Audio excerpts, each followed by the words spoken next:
man, the latest news up on Infowars.com on this Sunday worldwide transmission is amazing.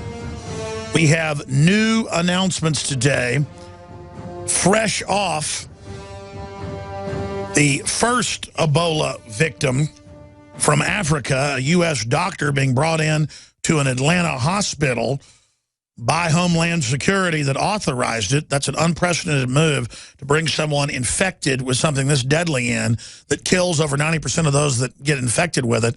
It's unprecedented to bring it into a country, especially when they can't contain it, and they're saying there could be as many as 30,000+ people. It was 30,000 on Friday.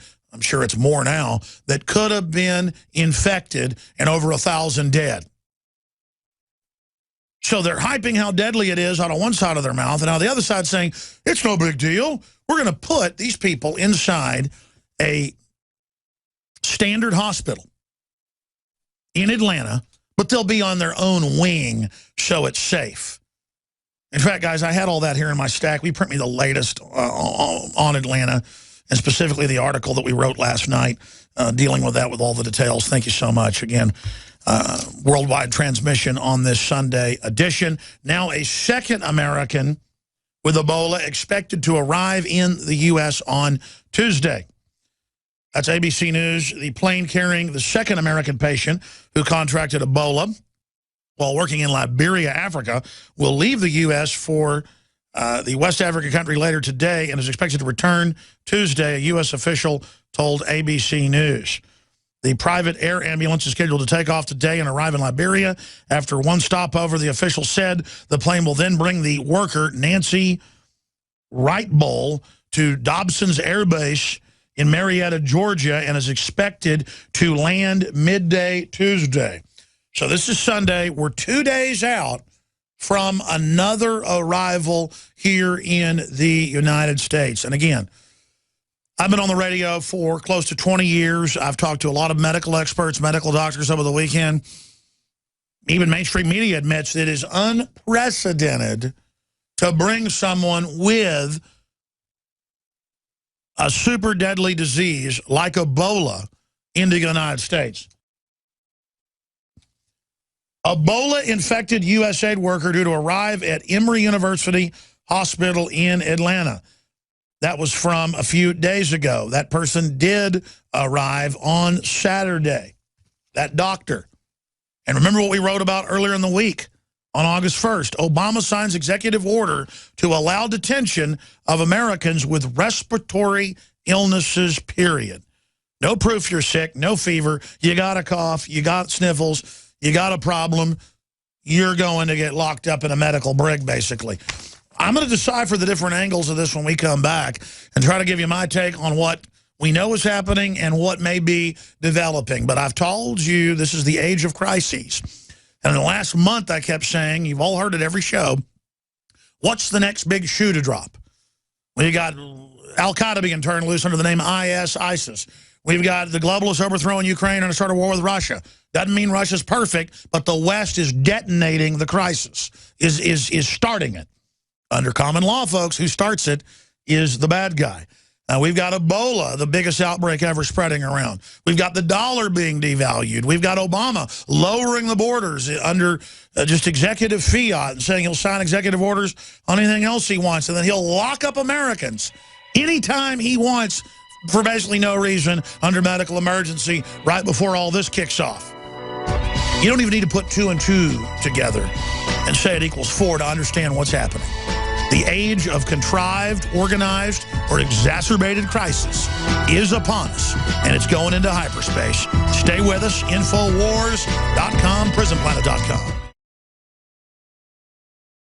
This is Leanne McAdoo for InfoWarsLife.com. I'm here with Dr. Edward Group, master herbologist and chief formulator behind the InfoWars Life products. Dr. Group, what have you been hearing from women who've started taking Super Female Vitality? You know, we've heard the reviews and feedback from Super Male Vitality, from emails to even excited callers on the radio. Now, the answer for women is here. A new formulation specifically designed for the female body, Super Female Vitality, delivers 10 key herbs herbs that work synergistically to revitalize the unique biology of women. I'm so glad that you guys made this for women. When he brought me home the bottle of Super Female, it had tons of energy, tons of motivation, a lot of drive. My husband thinks I've been in a better mood. Our relationship, all I can say is it's a lot better now. I've just started taking Super Female Vitality from InfoWarsLife.com. Supplies are limited, so secure yours today at InfoWarsLife.com, InfoWarsStore.com, or dial 1-888-253-3139.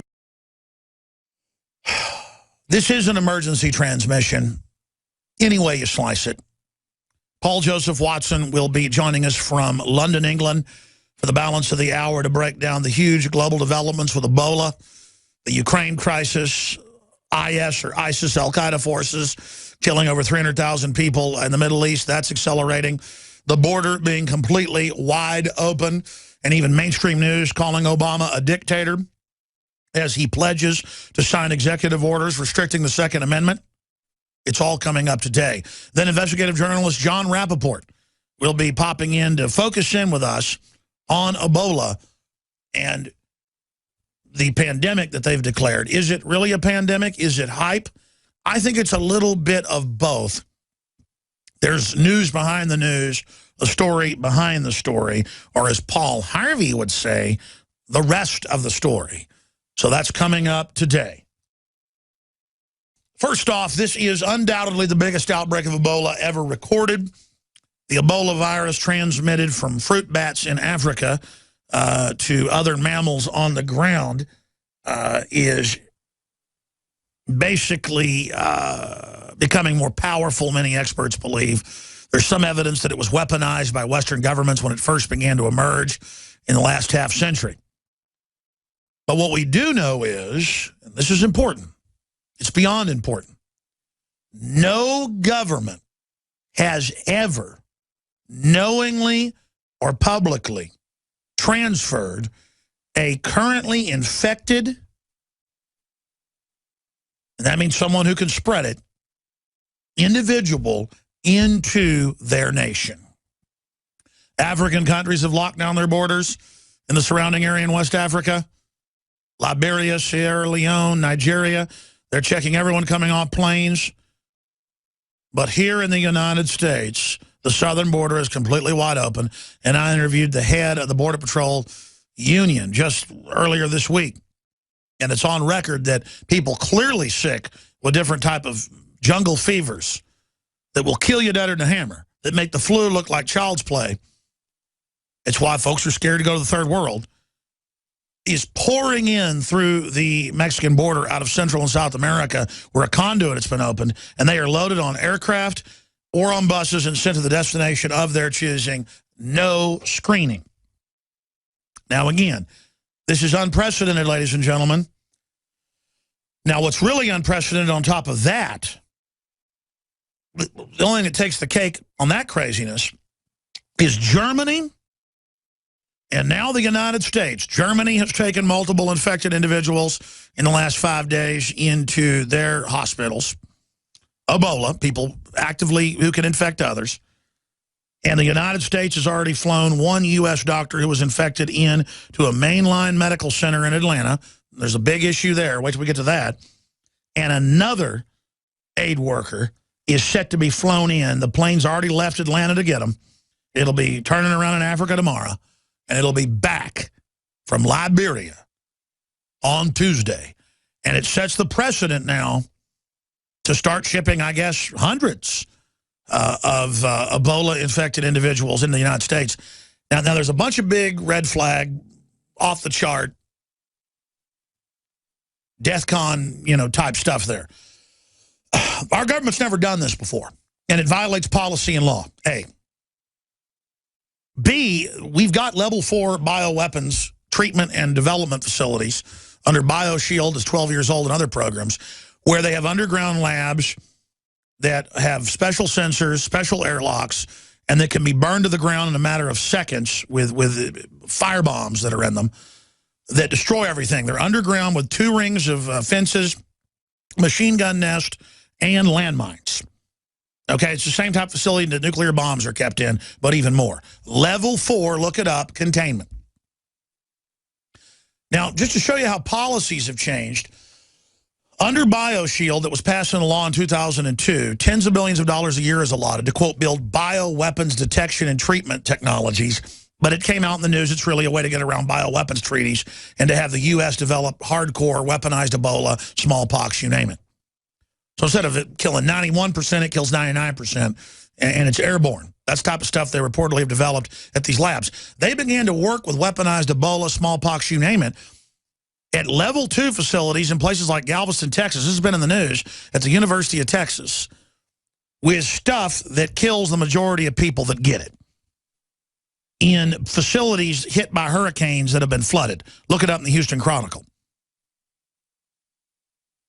That happened last hurricane, went 5-6 years ago, that hit Galveston. I made a big deal about it.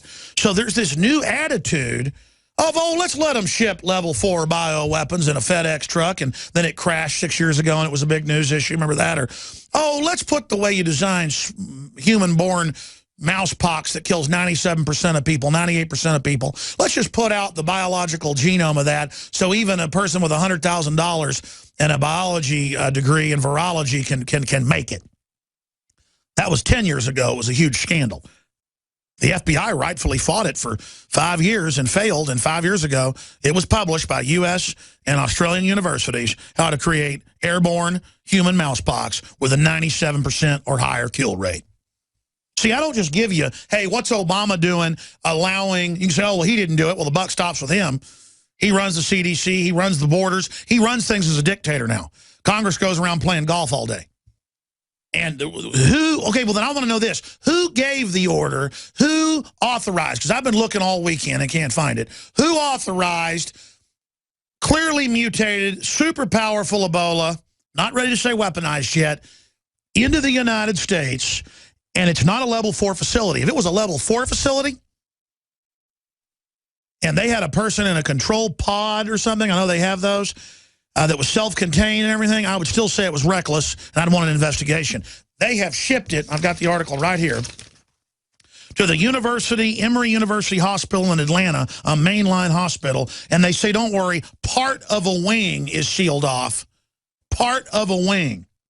Part of a wing. Part of a wing. Ladies and gentlemen, there's over 120 healthcare workers and doctors that we know of as of Friday, the latest numbers I got, that already have Ebola, and over 40 of them have died, and the others are busy dying right now. Doctors in hospitals can't stop it from spreading. The hospitals can't stop MRSA and flesh-eating bacteria and drug-resistant TB and drug-resistant staph and strep from spreading. I lost 3 family members this year from hospital infections. My great-uncle, my uncle, and my cousin in East Texas from these deadly immune bacteria or resistant bacteria. So let me tell you something. This is a crime, and this is out of control, and this is head-spinning nuts. Now, we can speculate all day. We're going to have to today because we don't know. Why are they doing this? Are they just totally incompetent and insane in government? I don't think so. They have serious laws and policies in place saying they can't do this. Are they planning to release weaponized Ebola that a lot of globalists have talked about to reduce world population forcibly? Like University of Texas professor Eric Pianka that says he hopes airborne Ebola is released to kill 90% of us. Remember that made national headlines a few years ago? Are there certain parties that just hope it naturally gets out in the Obama administration or elsewhere? Or are they wanting to get the blood of these people to make bioweapons? I don't know. But I know this, it's illegal, it's reckless, it's dangerous, and it fits right in with open borders and executive rule by the dictator. The federal government has lowered our southern borders where jihadis, radical Islamicists, drug dealers, mules, criminals of every type fleeing justice from their other nations that they were leaving, drug-resistant TB, scabies, the flu. The list just goes on and on. The Black Plague has popped up in Colorado. The plague, you know, the one that killed 30 to 40% of Europe's population? That southern border is wide open while there's the biggest Ebola outbreak in world history happening right now in Africa, and Germany and the United States are flying medical workers back to not be treated on military ships where they previously would have been treated. That was the previous policy. I went and looked it up. They're now bringing them not to government weapons labs or bioweapons research labs where they could maybe safely contain it. They're bringing it to mainline hospitals in Germany and the United States, like the Emory University Hospital in Atlanta. Ebola-infected U.S. aid workers due to arrive at Emory University Hospital. That was Friday. The first one arrived Saturday, and now they're saying more are going to arrive Tuesday. Second American with Ebola expected to arrive in U.S. ABC News. That's the latest. U.S. government seeking to test Ebola vaccine on humans. Ah, Reuters. Now we see what it's really all about. We have a new article out today on Infowars.com by Kit Daniels. Obama brings Ebola into America after signing executive order to detain sick Americans. In fact, ask Kit to move these articles back to the top of Infowars.com because they've rolled down to the bottom. And then we have an article from last week where Obama signed an executive order to allow detention of Americans with respiratory illnesses, and they say any sign of it, sneezing, coughing, you can be disappeared, even though that has nothing to do with Ebola, just a giant power grab. So this may just be hype, even though it's a real pandemic in Africa, to get on the books medical tyranny for forced inoculations for the flu, you name it, even though they admit last year in California, AP, that the whooping cough vaccine caused an outbreak of it. Yeah, my grandmother, by the way, 89 years old, still sharp as a tack. I'm going to go interview her this week. I'd always heard this when I was a kid, but she was talking about it again the other day. Nobody she knew had the polio until she got the vaccine. A week later, she got paralyzed and almost died, and it was right by an iron lung. They almost put her in an iron lung. She's on crutches to this day. Ate about half the nerves in her body, half the nerves in her muscles. Benny Gray Salmon lives right here in Austin, Texas. A lot of folks know her. Involved in the community, church, you name it, for 60-something years. And she said, no, that gave me polio. And, of course, we now know that over 100 million Americans were given cancer viruses that killed them, according to the CDC, in the first decade of the polio vaccine. Look it up. I'm going to do a special report this week on it with all the details. And that after they started giving the shot, it got worse. They wouldn't call it polio, though. They would call it just paralysis. And then the last 4 or 5 years, you've seen the headline where the polio vaccine in Pakistan and Africa was causing it, but they don't call it polio. They call it paralysis. And they still give the live virus, even though they're not supposed to.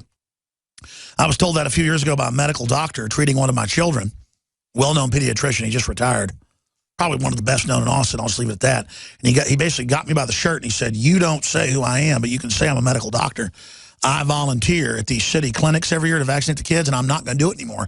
I go, why? And he goes, they're giving East Austinites live, illegal 1963 batch live virus HPV 40.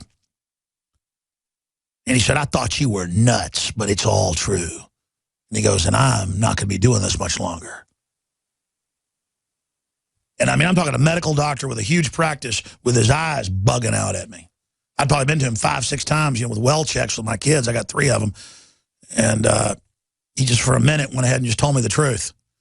So see, all these other doctors just want to play along with this. Paul Watson joins us for the balance of the hour. I haven't talked to Paul yet today, but he's one of the smartest people working at Infowars.com. I'll say this, he understands the New World Order just as much as I do. And I study this 18 hours a day. And Paul always comes up with stunningly accurate angles. I'm still in the speculation phase. I just know what's going on is totally illegal, totally reckless, totally dangerous. Paul Watson will detail it in the next segment coming up. But first off, you're writing articles for PrisonPlanet.com and Infowars.com and doing special news report videos. They're from our London studios.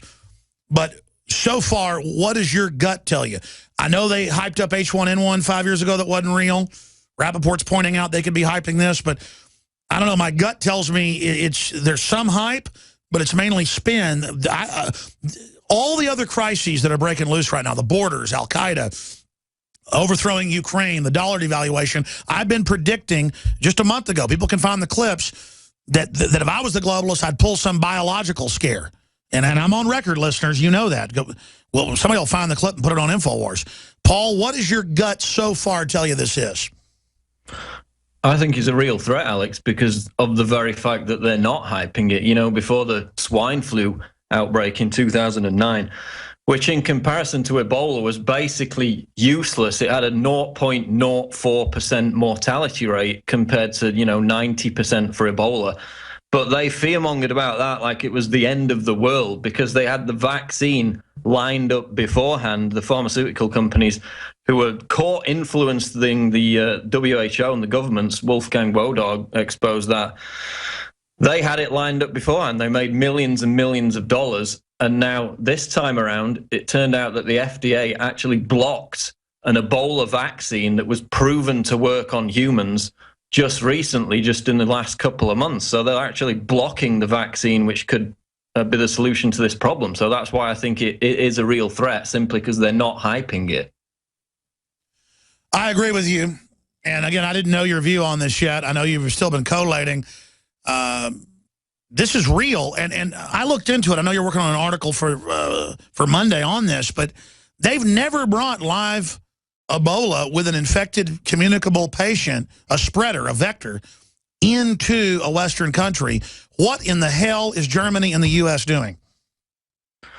It's amazing, Alex, because, I mean, you can look at these facilities online in the hospitals. They're basically just beds surrounded by a transparent tarpaulin screen. It's amazing. What concerns me is we know that governments have released viruses from labs before.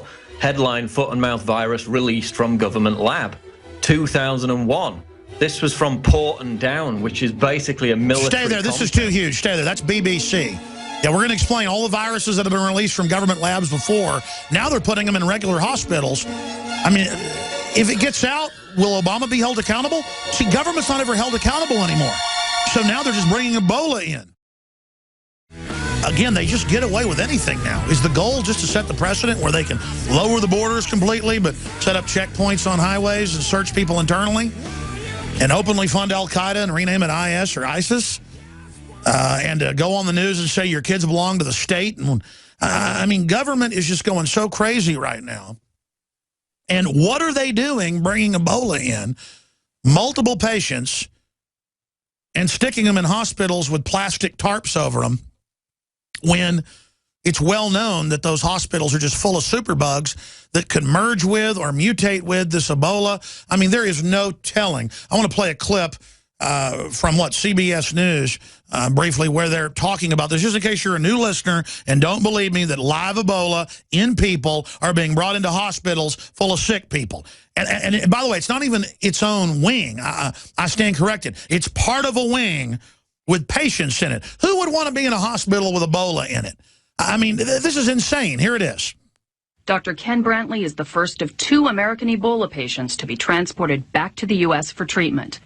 He arrived at Dobbins Air Reserve Base near Atlanta Saturday, bound for an Emory University medical facility for treatment.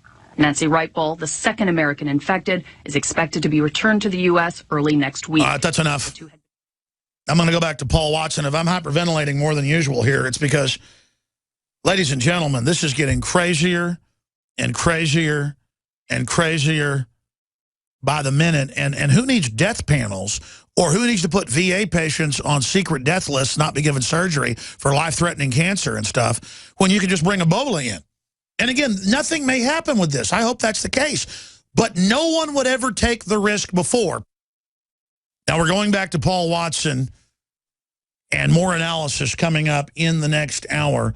I think it is extremely important for listeners to understand how important Infowars.com is, PrisonPlanet.com, and the fact that we really have our finger on the pulse with our analysis, our guests, our research, our HUMET, you, the listeners out there, the human intelligence, to really try to turn things around. So please tell friends and family to tune into this broadcast right now at Infowars.com or PrisonPlanet.com to the free audio feeds. There's a free video feed at Infowars.com /show. And if we get enough people aware of what's happening, the politicians and other corrupt influences at the top won't be able to get away with what they're doing. There's a lot of good people in corporate governance, corporate systems, private systems, you name it, and governmental systems to turn this around. Paul Watson, you were mentioning a BBC article. You wrote articles back at the time in 2001, 2002, when the weaponized foot and mouth got out. It turned out from a government bioweapons lab and then got spread all over the country. Lyme's disease came from Plum Island, on record off the coast of New York, basically weaponized syphilis, tick-borne. It was a Nazi scientist they brought over there to create that. Deer swam the mile from Plum Island over to New York State. I mean, and then you have all the secret experimentation, shooting black people up with syphilis. They may just be bringing these Ebola people in as a cover for when they release Ebola later. I mean, Paul, my gut, my spidey sense is really freaking out right now. Paul Watson. It's a massive concern, Alex. Yeah, this is an article I did 7 years ago, August 2007. 2001, basically, the Labour government, Tony Blair, were in a massive political war with the farming community who were incensed at Labour's policies inflicted upon them. Lo and behold, early 2001, Foot and Mouth gets released, completely devastates the farming community, millions and millions of cattle and sheep slaughtered and burned. And it turned out, according to reports in the British media, that this vial of foot and mouth virus was stolen from Portondown government bioweapons laboratory. And again, this is not just a hospital. This is a military compound. You know, if you go 5 feet on it, you get guns pointed at your head. And they said that it was, the cover story was, it was stolen by animal rights activists.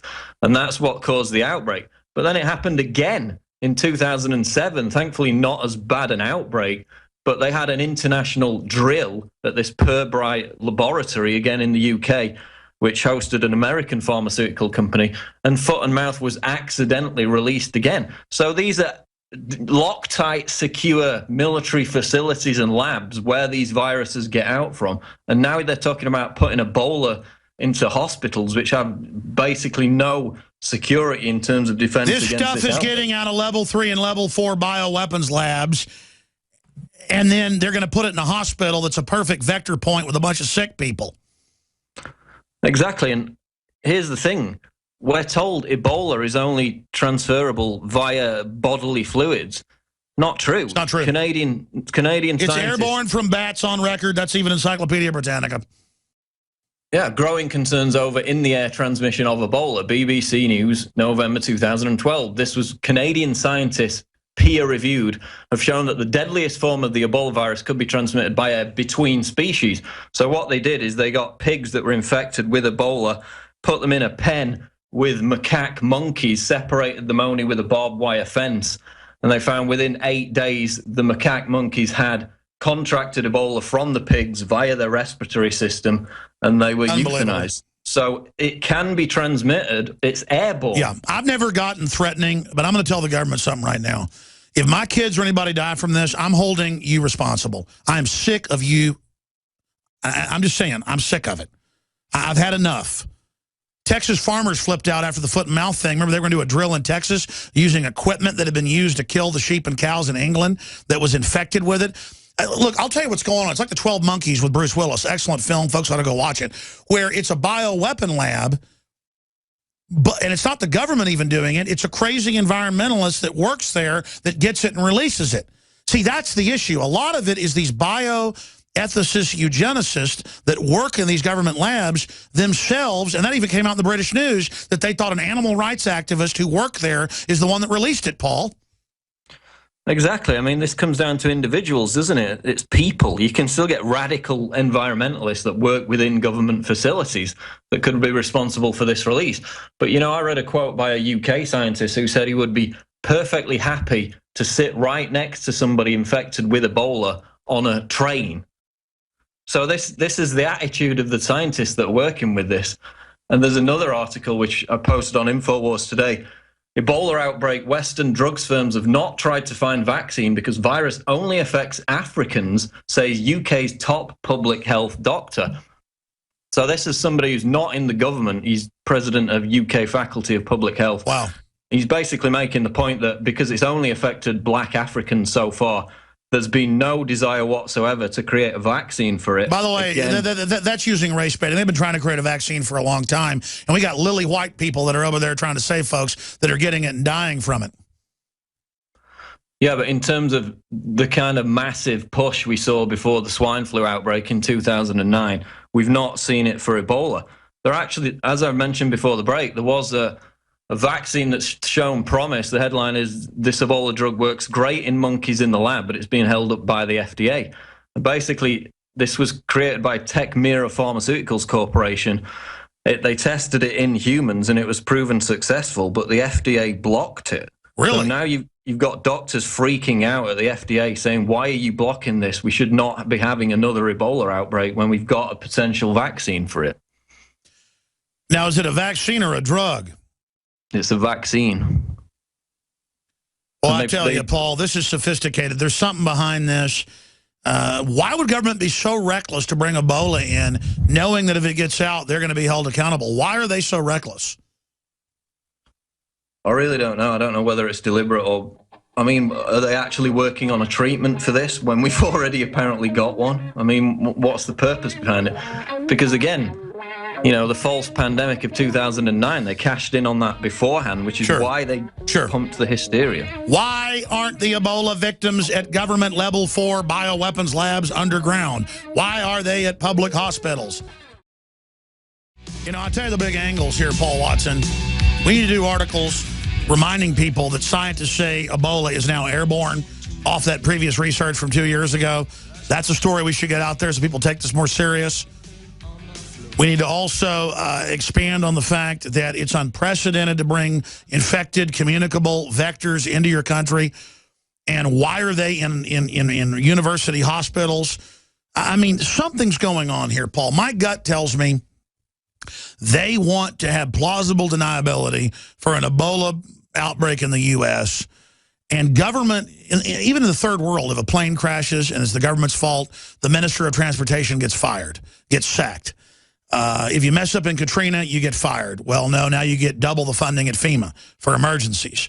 The precedent's been set. You let 9/11 happen, and anti-terrorism forces get about 15 times the funding, roughly. So I guess if Ebola breaks out, government will get more power.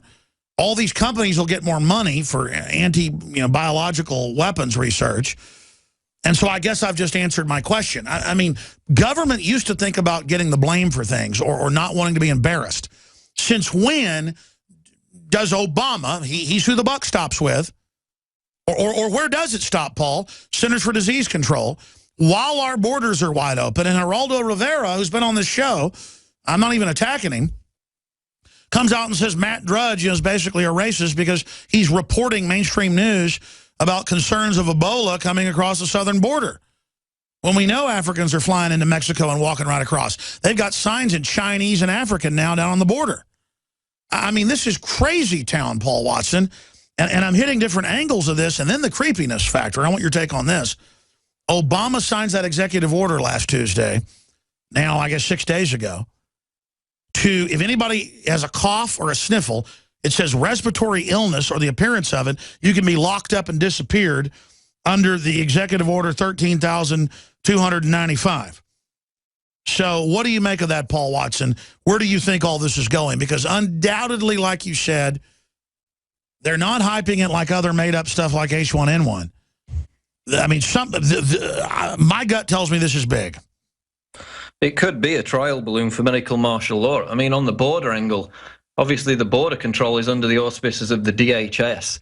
They're too busy raiding people's houses with 6 vehicles full of federal agents for a Land Rover because it may or may not violate EPA emissions rules. Totally ridiculous. TSA's allowing immigrants in without documents, rolling out the red carpet for Muslim Brotherhood. But then you get Obama, as you mentioned, passing this amendment to an executive order from Bush's 2003 executive order, which said that people could be apprehended or detained under the condition of a SARS release. Obama deleted the SARS section and replaced it with this thing that says basically any respiratory syndromes, you can be detained. And then obviously you've got the CDC saying, quote, well persons and people who do not show symptoms can also be detained. So that's the new talking point, not someone verifiably coming off an airplane from a hot zone who's sweating and has a fever. Sure, lock them up for 4 or 5 days in a safe area to make sure they're not spreading stuff. No, no, no, no. So they let the crisis in and then say everyone's guilty. Classic behavior. And then you've got airports setting up these fever screening cameras. The problem with them is that, as the Daily Mail reported today, they pick up false positives, quote, including people with minor illnesses and those who are hot after a dash through the airport. Now, I was subjected to this back in 2009 when I flew to China. Basically, these guys in biosuits came on the plane before you could even get off and did all these temperature screenings. If we're going to get false positives, people with minor illnesses, and Obama's passed this executive order saying anybody with any respiratory illness can be detained, then it opens the door for medical martial law. Well, I'll tell you why China's like that. The genome is, and I've read the reports from Harvard on this medical center, the genome is so close in China that pandemics can spread even faster there. The same reason Native Americans got wiped out by stuff. They're not diverse. Nothing against them. I'm just stating scientific fact here. And they're also malnutrition in a lot of areas. They're really worried. And I'm not usually pushing a medical tyranny, but at least they're looking for stuff during pandemics. During a pandemic of Ebola, our border is wide open. I mean, again, what's behind that? How do the politicians think they'll get away with it? Because government's just becoming more and more corrupt, and they think that the more outlandish they push it, you know, the more they can get away with it. As you said, you know, Homeland Security was created to fight terrorism after 2001. Now they're going after people with 25-year-old Land Rovers in 6 vehicle raids with DHS agents. That's what the Homeland Security is doing now, instead of concentrating on the real problem, which is on the border. And by the way, we were told Homeland Security was for Al-Qaeda. And then Al-Qaeda took over Syria. That was over 60% of the force. Now they changed their name to IS or ISIS, Islamic State. And our own government gave them Stinger missiles, 15,000 of them, or at least that number. I mean, it just shows how it's all a fraud. We're told Homeland Security is for the Tea Party, veterans and gun owners. And then meanwhile, I see articles. We had one earlier this week on Infowars.com. I saw another a few weeks ago on DrudgeReport.com. I see it all the time where, oh, file swappers, even sharing one file, get SWAT teamed by DHS. So we have Mexican mafia, we have Chinese triads pouring across the southern border, Al-Qaeda affiliated Muslim Brotherhood people on record, 135,000 illegals in one Tucson sector in a 2-month period, 36,000 felons being released out of federal custody who are illegals, above the law, and DHS is raiding people in Dallas, Texas, and Chicago, Illinois, because they swapped a movie. It's amazing. I mean, you've also got the other angle, which is there was a source within Los Angeles County Department of Health Services who came to us. Basically, he said that his supervisor gave the whole staff a lecture, and that starting later this month, they're going to be forcibly removing people from downtown LA, Skid Row, and bringing them to camps where they're going to be vaccinated. Now, this seemed like a sober individual. You know, he gave us his full name and everything. So they're talking about, and they have got these programs for putting people in, quote, housing facilities. They already do it in Sacramento. Yeah, and all these laws against homeless people, against feeding homeless people in other areas of the country. Sounds reasonable, but it sets the precedent for everybody else. Exactly, because I mean, again, I'm not saying it's good to not feed homeless. I'm saying you can't have 50 homeless sleeping outside somebody's apartment building. You know, they're landowners; they have a right. I mean, it's okay to direct them someplace, but you don't then send them to a FEMA camp. Exactly, they're being given a choice: either they go to this quote shelter or they go to jail. And now they're talking about giving them forced vaccines and RFID chips. So it's frightening stuff, whether it's linked to this Ebola outbreak. The point is, what do they think? Lock up the homeless, but don't lock up the illegals? Again, Paul, why are the illegals above the law on every front? I don't even dislike these illegals. I know why they're above the law. They want to draw them up here with an incentive. Exactly, to create the voting bloc, which destroys constitutional rights because they vote for candidates that are for gun control and all these other horrible things. So that's why they're bringing them in. Also, the Model State Emergency Health Powers Act, you know, this was adopted by 33 states in part or in whole. under a medical public emergency, they can seize all communications, ration firearms and food. They can seize both public and private property. So again, this I forgot about those executive orders. Under Obama medical emergency, guns would be confiscated. Do an article on that, Paul. And other listeners, you do it too. Go look it up. It's in there to take guns, to have forced labor, work brigades. Look at the old executive orders. They've been upgraded into new executive orders. Because they always go, oh, well, that's an executive order from the 70s or 80s or 90s. No. Just like Obama just updated Bush's to make it worse, it's all been updated by Obama in omnibus signings he's done to take your guns if Ebola. Let's say you live in California or you live in Texas or you live in Washington State or you live in Illinois. Ebola breaks out. Obama can order your guns turned in nationwide. That's why I think they're letting all the disease in, Paul. Well, once you get this martial law in place, you can target people who are not even affected by the so-called emergency. We saw it in Katrina, where people who were completely unaffected in the high and dry areas got their guns seized. Similar with this, as I just mentioned with the CDC, well persons, people who don't show symptoms, can be detained. Then you've got model states, which says that they can give forced vaccinations. The Heritage Foundation broke that down, and that was in another article. Feds would exercise draconian emergency powers if Ebola hits U.S. So, Paul, I just got to say something. I mean, in the midst of all this crisis, it's so good to have the great crew here working on the weekend to bring folks this broadcast, to have all these great affiliates carrying the show, to have all these great sources in the federal government that feed us intel, and to be talking to somebody like you internationally who understands geopolitics and every facet of news. It is just such a pleasure to talk to someone who gets it like you. My God, if we had 1 million Paul Watsons, we would change the world. And you know what? There are 1 million Paul Watsons out there of every race, color, and creed. Let's come together, expose the tyranny, and lead humanity out of this globalist mismanagement and fraud. There's an old Norse saying that cattle die and kinsmen die. But I know there's one thing that never dies, and that's the fame of a dead man's deeds. And I would always see that quote when I was a child researching the Norse. I was always fascinated by it, by the Vikings. I thought, that sounds arrogant. That sounds self-centered, but now I understand it's not about that. It's about being an example to others that come after you, to be honorable and to be strong and to die with a sword in your hand. And that doesn't even mean in the modern sense die in combat. It means die taking action, charging forward, and not being a coward and not giving up and not giving in. I don't want to advance screwing people. I don't want to be a parasite, a gutter snipe. I want to build society. I want to help Latin America. Hurts my heart we can't let them all in. But they're being used as a weapon to bring down the Republic on record by the globalists that brought their countries down. Paul Watson, it's a short segment, long segment coming up. Then John Rappaport joins us. I've been ranting, but in the few minutes we've got left in this short segment, this kind of no man's land here, what do you have to say about what makes us men and women? What makes us tick? What's at the center of your compass?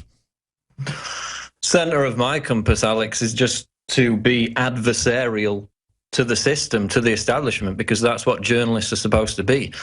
Now the mainstream media has seized this pejorative term conspiracy theorist, and again we're seeing it with this Ebola outbreak.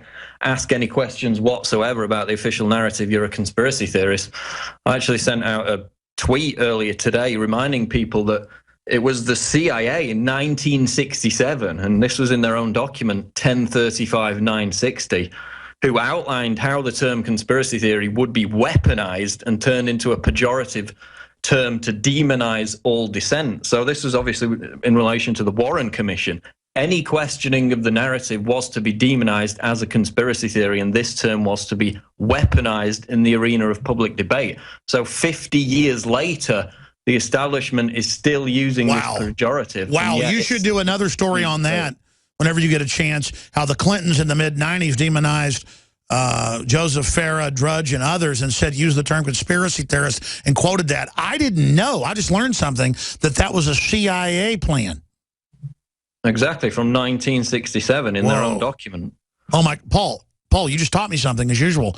That is sensational against the enemy, to show how the CIA, run by these foreign banks, coined that term to then just demonize anyone that questions lies. Can we come back in the next segment? Can you detail that more for me? Yeah, sure. What else is life about, though? Doesn't it feel good to build people up? I can't imagine wanting to not teach people things and wanting to dumb kids down. That makes me want to throw up.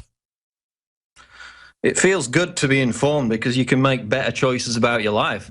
Ignorance is bliss. Just not true. You cannot live your life like that. You will live a more unhappy life in ignorance because you're not as empowered to make better choices about your life. So when people say, oh, you get depressed, don't you get down, don't you get overwhelmed? No, you only get more and more educated and more empowered, more in the game and on the field to have a real impact in the future of humanity. I'll tell you what drives me. I agree. I'll tell you what scares me. More and more that I study this stuff more, I talk to the general public, even people that have degrees and good jobs. It's like talking to a child. That they just are these little TV-watching, self-centered people, and they literally are dumb. And I'm in the perspective of the elite now, but I don't want to hurt these dumb people or these lazy people, these ignorant people. But I am frustrated by how stupid they are. It's hard to reach some of them, but again, you do find that if you know, you can lead a horse to water, but you can't make it drink. But a lot of them are just locked in, Alex. I mean, we've got basically a dead-end culture in general, where a lot of the music, for example, a lot of the movies are just being regenerated from the past, not borrowed from the past, which all culture does, but just dug up again and, you know, regurgitated. That's happening in a lot of areas, and people are just becoming dead. I mean, that's why we've got all these zombie films that come out. We've got exactly, and it shows how the elite themselves don't even have a desire to create something new and trailblazing. They just eat each other's vomit over and over again in an endless cycle, like two snakes coming together. It's an evil plan. The globalists, on the other hand, think humanity's ugly and dead and want to remove us. They believe they're going to merge the technotronic era and the machines. Don't believe me. Bill Joy, Ray Kurzweil, all the top globalists. This is the public plan. I talk about that 18 years ago. People thought I was nuts.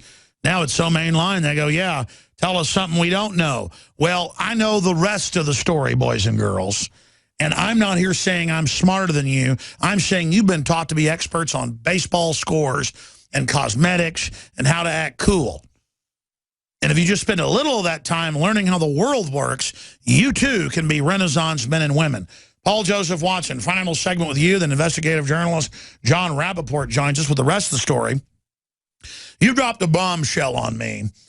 You teach me stuff all the time, Paul Watson, one of the major editors of Infowars.com and PrisonPlanet.com. I knew the Western Journalism Center was able to get through FOIA requests and other activities. That's Joseph Farah, WorldNet Daily, for those that don't know. The proto-internet trailblazer, major newspaper editor that was one of the first to be on the internet, along with Matt Drudge of DrudgeReport.com. Back in the early 90s, the Clintons, it came out at their big presidential library earlier this year. We broke it here with Joseph Farah when it first came out. He shared the scoop with us. I was part of the next wave that came right after them in 95, 96. They were part of that first wave. I was part of the beginning of the second wave, just so you historically understand that you're just as important now. If you're waking up, you're like the fourth or fifth wave of this, and the waves come closer together if you study real media theory here on this broadcast that we break down. If you look at it, Clinton was ordering all the different media agencies in internal secret memos, state-run media, NBC, ABC, CBS, CNN. Anyone that questioned government, anyone that questioned the system was to be called a conspiracy theorist or a racist. So if you said, hey, Hillary shouldn't be getting cattle futures secretly as a payoff, you're a racist. Or Vince Foster didn't have any blood at the scene, even though it was in the police report, you're a conspiracy theorist. Questioning known liars is heresy, is taboo, equivalent to putting a crucifix in a goblet of urine like the federal government paid to have done. Remember that? So it's blasphemy against the state that's God. The New World Order is the state is God. So in closing, Paul, you dropped a bombshell on a declassification. I looked it up during the break, and lo and behold, something I didn't know. The more you learn, the more you know how dumb you are.